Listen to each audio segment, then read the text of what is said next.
Some of the top things we see is that our customers are developing products of higher complexity, and then also their customers are asking them to deliver more customized things more quickly to them. So it puts a lot of pressure on them to actually get their products delivered instead of making them better and innovating their products or the processes to deliver those products.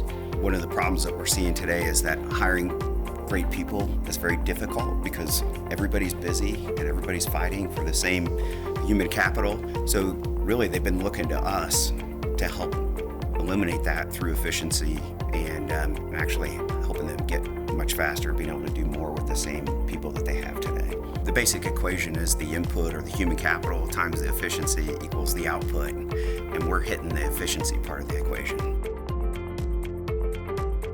A lot of companies we work with, they do a really good job of creating individual or departmental level tools, but we find that information is critical to be shared across the enterprise.